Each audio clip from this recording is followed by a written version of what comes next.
Ինչ է լինում, երբ ցուցասրահում այցելուին ասում են «արի խաղանք»։ Նփակում ներկայացված 11 հայ արվեստագետների աշխատանքները կառուցված են փոխազդեցության, շարժման և մասնակցության շուրջ։ Միայն գնալ տեսնելը բավարար չէ, յուրաքանչյուր այցելու դառնում է ցուցադրության մի մասը։ Մեր մտքին անընդհատ եղել է ոնց խաղացնենք մարդկանց, ոչ թե ուղղակի կանչենք, ասենք նայեք այս արձանին, այլ ոնց որ կպեք այս արձանին, փոխեք իր ձևը, ոնց որ մասնակից եղեք այդ ստեղծագործական process-ներին, էլի։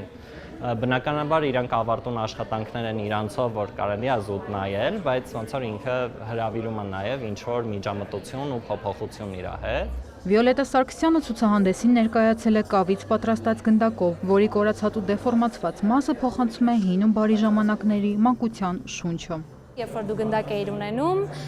բոլոր բակի երեխաները հիմնականում փորձում էին քեզ սիրաշահեին, ինչ-որ կերպերով որ դու իրենց խաղացնեիր, որովհետև քանի որ գնդակը քոնն էր, կանոնները դու էիր որոշում, ում խաղացնել դու էիր որոշում, ու այսպես շատ փոքր միկրո աշխարհի մեջ մեր իշխանություն կար, ու միևնույն ժամանակ ստեղծվում էր վախ ծնողներին պատմելու ու ասելու, որ գնդակը ծակվել է։ Ցուցասրահի մեկ այլ անկյունում Լուիզ Անասյանի հնագույն սումերական խաղն է, որի միջոցով արվեստագետը միավորել է տարբեր մշակույթներ։ Կան մի քանի տարբերակներ ճանապարհի,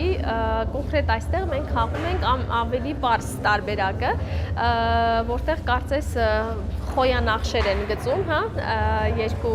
խաղացողների այս ճանապարհով եւ արևախաչերը դասավորված են այնպես, որ ամեն խաղացող ունի հավասար չափով հնարավորություն արևախաչերից օգտվելու։ Առաջինը, ով այդ 7 քարերը կարողացավ տանի իր դաշտով, ապա ռազմադաշտով եւ դուրս հանի խաղադաշտից առաջինը, նա հաղթում է։ Մանկության խաղերը ցուցասրահում նոր շունչ են ստանում։ Այստեղ կարելի է փոխել խաղի կանոններն ու ընթացքը, նոր իմաստ հաղորդել հիշողություններին։ Մուլտիմեդիա ցուցադրությունը կտևի մինչև սեպտեմբերի 2-ը։ Իմպուլս անկախ արվեստագետների նախաձեռնությունը առաջարկում է բաց չթողնել առիթը ու իրենց հետ անպայման խաղալ այս խաղը։ Հասմիկ Պողոսյան, Արամ Հարությունյան, լուրերի համար։